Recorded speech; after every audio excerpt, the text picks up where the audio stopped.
Halo semuanya, seperti yang udah kalian dengar, itu merupakan hasil cek soundnya. Dan menurut gua hasilnya nggak jelek-jelek amat, tapi tentu juga nggak bakal lebih bagus dari barang mahal. Di sini kita tentu harus sama-sama bisa paham dan ngerti, ada kualitas, pasti ada harganya.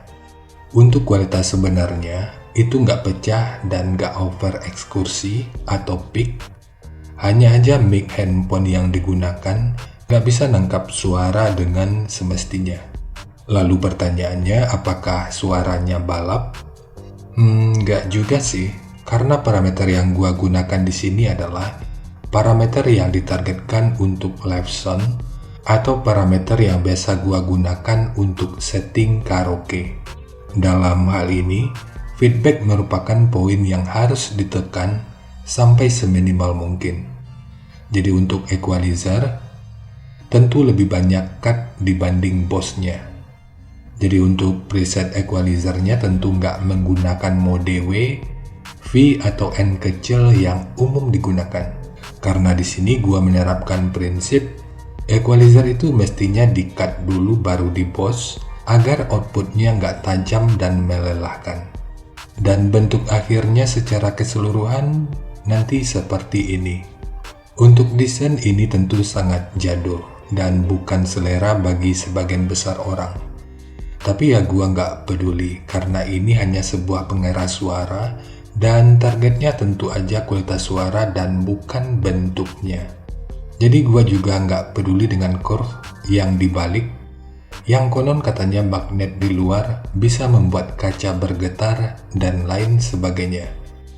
Next, kita bahas dulu speakernya. Sebelumnya perlu gua jelasin dulu kenapa gua memilih speaker ini. Perlu diketahui sebelumnya, gua nggak di-endorse oleh pihak manapun. Jadi ini murni karena keinginan dan demi memenuhi rasa penasaran. Seperti yang sama-sama kita ketahui, curve 8 inci itu ada beberapa tipe. Ada 838, 848, 858, dan 818W. Dan dalam hal ini gua memilih 848. Alasannya ya karena respon frekuensinya lebih rendah dibanding 3 tipe lainnya. Lalu kenapa gua menggunakan 8 inci? Alasannya karena gua udah bosan menggunakan 15 atau 12 inci. Untuk rumahan, itu rasanya terlalu over. Perabotan bergetar, berisik, dan bikin pengalaman mendengarkan musik menjadi nggak asik. Terlebih bocoran suaranya menjadi kemana-mana, jadi nggak enak sama tetangga. Di sini kita sama-sama bisa ngelihat kalau sensitivitasnya itu cuma 88 dB. Menurut gua, ini udah sangat pas. Kita main dulu ke teori yang gua pahami. Speaker ini kan memiliki konus polos, dan ini tentu ada maksud dan tujuannya. Berlaku atau enggak, jika dibanding dengan konus bergelombang, kualitas bass dari konus polos ini akan menghasilkan bass yang halus dan natural. Kalau yang bergelombang, bassnya itu biasanya akan lebih keras dan menghentak. Dan untuk daya tahan, biasanya konus bergelombang juga lebih tinggi. Tapi dalam hal distorsi, konus polos biasanya akan sedikit lebih rendah. Untuk penggunaan, konus polos seperti ini biasanya lebih ke arah sound quality atau untuk pengguna harian. Sementara untuk konus bergelombang, ini akan lebih ke SPL atau kompetisi. Untuk volume tinggi, konus polos biasanya memang kurang optimal. Namun untuk konus bergelombang, biasanya ini akan jauh lebih baik. Dalam hal ini kita bicara di area bass ya. Nah, apakah dengan hal ini curve 818W akan jauh lebih baik? Enggak juga sih. Kita mesti paham, biaya produksi akan memengaruhi kemampuan akhir dari sebuah transducer speaker secara keseluruhan. Jadi selain alasan yang udah gua sampein di awal, yakni diantaranya 4 tipe curve 8 inci, 848 memiliki frekuensi yang lebih rendah. Selain itu, gua juga nargetin kualitas bass yang halus dan natural, distorsi rendah, serta bisa fokus ke sound quality meskipun kurang ideal pada volume yang tinggi. Dan karena kelebihan dan kekurangan ini jugalah kalau speaker dengan desain seperti ini akan lebih cocok untuk digunakan pada frekuensi low mid atau mungkin hanya mid. Untuk mengakali hal itu, gua akan menggunakan 2 buah speaker yang ditargetkan untuk bass di setiap boxnya. Lalu apakah ini udah bisa disebut subwoofer? Kalau dipakai untuk rumahan, ruangannya kecil hingga sedang, volume normal dan musik bukan sub bass yang berat, pada konteks ini orang awam mungkin akan bilang ini subwoofer. Tapi secara teknis audio, ini tentu belum bisa disebut subwoofer yang proper. Kemudian untuk roll surround-nya. Seperti yang kita tahu, speaker ini cuma memiliki 1 roll surround. Jika kita kembali ke teori, untuk karakter suara, single roll surround seperti ini biasanya memiliki karakter suara yang cepat dan responsif, serta memiliki detail suara yang baik. Namun kekurangannya, ekskursi akan terbatas dan gak tahan terhadap tekanan yang besar. Namun yang perlu dicatat, ini kita bicara speaker yang dibahas, bukan speaker subwoofer mobil yang memiliki daya puluhan ribu watt. Kemudian ada juga dual roll surround, di mana bassnya itu biasanya akan lebih tebal dan solid. Suara yang dihasilkan masih cukup cepat serta seimbang antara power dan kualitas suara secara keseluruhan. Untuk kelebihan, biasanya ekskursi lebih panjang, lebih stabil di power besar, dan tentunya lebih fleksibel. Namun untuk kekurangannya, biasanya sedikit lebih berat dari single roll surround, serta detailnya tentu nggak setajam single roll surround. Dalam hal ini, subwoofer kecil dengan ukuran 10-12 inci untuk rumahan sebenarnya juga udah sangat baik.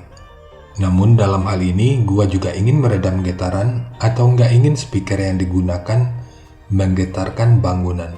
Kalau triple roll surround, fokusnya lebih ke tekanan dan kekuatan serta bass yang terasa besar dan agresif. Namun untuk detail suara biasanya bukan sebuah prioritas. Makanya ini akan lebih cocok untuk adu kompetisi atau adu SPL. Jadi dari semua ini, gua sebenarnya lebih suka dengan dual roll surround. Tapi tantangannya, nyari speaker yang seperti itu dengan ukuran 8 inci itu sangatlah rumit. Ada sih ada, tapi respon frekuensinya itu yang nggak cocok. Jadi meskipun udah digandakan, output akhirnya tetap nggak sesuai dengan keinginan. Ada juga yang cocok, tapi parameternya nggak dilampirkan. Ada yang cocok, parameternya tersedia, namun harganya bikin kantong meronta-ronta. Lalu kesimpulan terakhir sebelum kita membahas rincian semu, apakah 2 speaker 8 inci ini kualitas frekuensi rendahnya bisa sama dengan 1 buah speaker 15 inci? Ya, karena secara penghitungan kasar, 8 tambah 8 sama dengan 16. Jadi kita bulatkan 15. Jawabannya tentu nggak sesederhana itu. Tapi ini juga bukan sebuah jawaban yang pasti karena semua akan tergantung pada speaker pembanding. Jika kita ambil perbandingan misalnya dengan Curve full range ini, dari rentang frekuensi, 8 inci seakan-akan lebih unggul. Tapi untuk output bawahnya dipastikan akan lebih lemah. Karena ini akan berkaitan dengan udara yang bisa dipindahkan. Kita ambil parameter SD misalnya, 1 speaker 8 inci. Untuk SD-nya adalah 216,4 cm persegi. Kalau 15 inci ini, SD-nya adalah 865,7 cm persegi. Jadi 2 buah 8 inci baru dapat setengah dari 15 incinya. Kemudian kita beralih ke sensitivitas. Untuk 8 inci ini memiliki sensitivitas 88 dB. Jika 2 buah speaker kita paralel, maka SPL-nya akan naik sekitar 3 dB dan hasil akhirnya sekitar 91 dB. Sementara untuk 1 speaker 15 inci, ini sensitivitasnya sudah 98 dB. Kesimpulannya, speaker 15 inci tentu tetap akan terdengar lebih keras jika dibanding 2x8 inci dengan daya yang sama. Meskipun untuk detail lainnya masih sangat banyak, gua pikir ini udah cukup. Nanti kalau dilanjut, kalian pada bosan ngedengarnya. Intinya, 2x8 inci nggak serta-merta akan sama dengan satu speaker 15 inci. Tapi 2x8 inci akan lebih pas atau mendekati jika dibandingkan dengan satu speaker 10 inci. Gua pikir sampai poin ini kalian udah bisa sedikit ngerti, dan maaf jika kebanyakan teori, tapi tanpa teori, prakteknya pun nggak bakal bisa terlaksana dengan baik. Jadi kalkulasi di awal itu tentu amat sangat penting. Sekarang kita masuk aja ke rincian semuanya.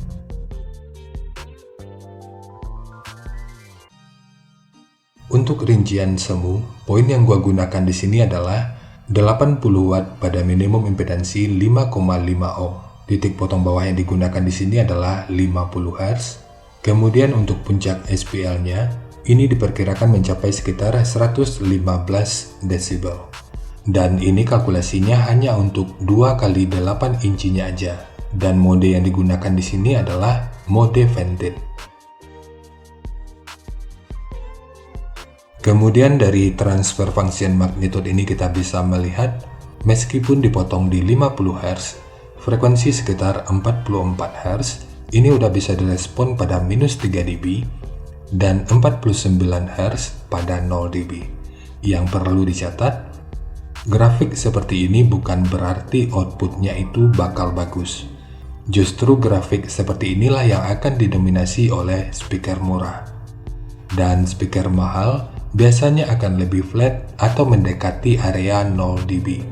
Jadi lonjakan atau spike ini jangan dijadikan acuan yang pasti. Perlu dicatat juga, flat bukan berarti lemah, tapi itu reproduksi paling akurat dan semua nada atau frekuensi akan terdengar lebih proporsional. Kita lanjut, kemudian untuk respon dari portnya. Dengan daya 80 watt, pergerakan udara pada port, puncaknya diperkirakan sekitar 11,8 meter per detik. Sementara untuk gain yang dihasilkan oleh port, kurang lebih seperti ini. Jadi secara teori, di sini port akan membantu dalam merespon frekuensi bawah hingga sekitar 30 Hz pada minus 3 dB. Sekarang langsung kita bahas aja skemanya. Untuk bahan, di sini gua menggunakan MDF dengan ketebalan 12 mili. Alasan gua memilih MDF karena outputnya itu biasanya akan lebih stabil dan minim resonansi. Kita tentu harus paham, multiplex itu memiliki arah serat, sementara MDF enggak.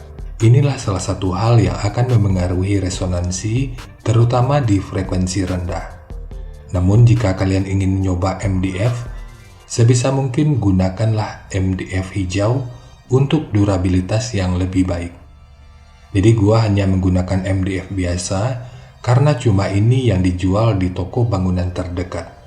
Jadi untuk durabilitasnya, ini tentu aja masih kurang baik. Namun karena outputnya biasanya akan lebih baik, jadi kenapa enggak? Jadi untuk skema kurang lebih seperti ini, meskipun pada akhirnya gua sesuaikan penempatannya. Pada awalnya mid gua tempatkan di sini, sementara tweeternya di sini. Tapi pada kenyataannya, ini gua bikin sejajar aja. Untuk setiap box, tweeter yang digunakan di sini adalah ACR 9 kHz. Kemudian untuk mid, ACR N5120. Sementara tiga ini diisi dengan curve 848. Kita masuk ke ukuran rincinya.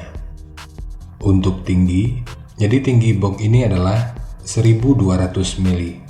Namun di sini gua ubah aja menjadi selebar MDF atau sekitar 1220 mili. Karena bakal capek juga untuk buang 20 mili, sementara peralatan yang gua miliki itu nggak memadai. Untuk panjang ke belakang, ini 450 mili, kemudian lebarnya 300 mili. Yang perlu diingat, ketiga poin tadi merupakan ukuran terluarnya. Sekarang kita beralih ke ukuran internalnya. Untuk mode vented, port yang digunakan di sini adalah dua buah PVC dengan ukuran 3 inci. Untuk kedalamannya ini cukup di 15 cm. Kalau PVC-nya menggunakan ukuran 2,5 inci, maka kedalamannya cukup di 10 cm. Namun dengan konsekuensi, pada watt puncak, portnya mungkin akan mengalami chuffing atau mengeluarkan bunyi yang aneh. Lalu bagaimana jika menggunakan port persegi?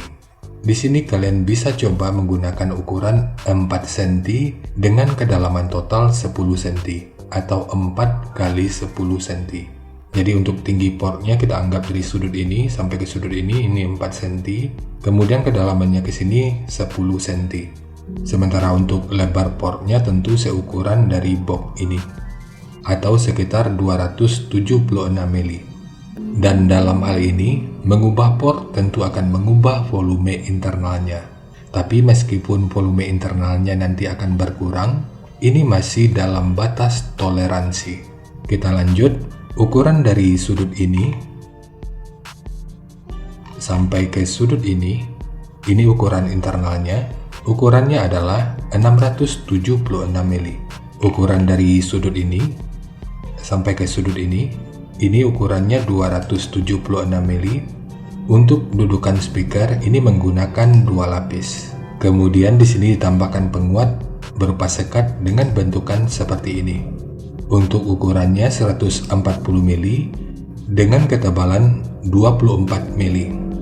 Biar lu nggak ragu, 24 mili ini merupakan hasil penggandaan dari 2 potong MDF 12 mili. Untuk sekat yang ini tentu juga sangat penting. Jika nggak bisa 2 seperti ini, minimal harus ada 1.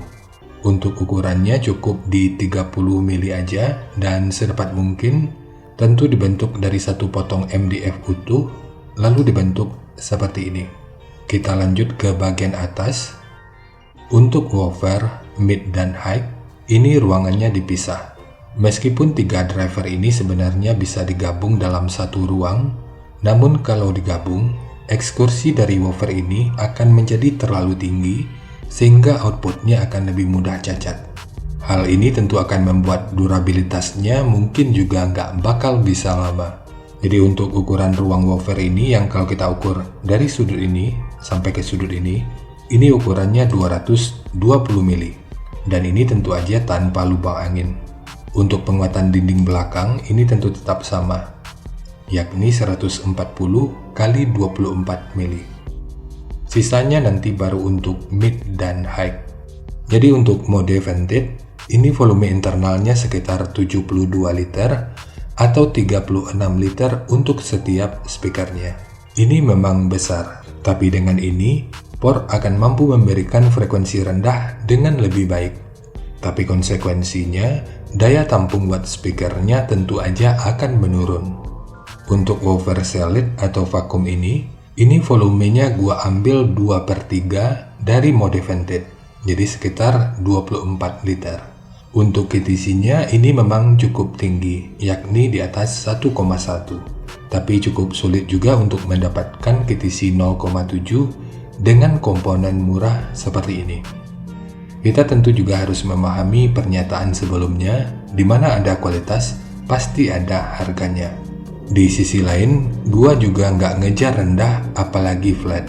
Karena target gua, speaker ini nantinya hanya untuk ngisi 100 Hz ke atas aja. Lalu apakah nanti perlu ditambahkan Dacron? Untuk jawabannya itu sih opsional. Yang gua gunakan saat ini tanpa Dacron. Kalau kalian ingin nyoba ya silahkan aja. Tapi nggak usah terlalu banyak. Dan poin yang paling penting, 2 transducer di bawah ini akan dihandle oleh 1 channel amplifier. Sementara woofer, mid, dan high ini juga akan dihandle oleh 1 amplifier. Dan ini juga berlaku untuk box yang satunya.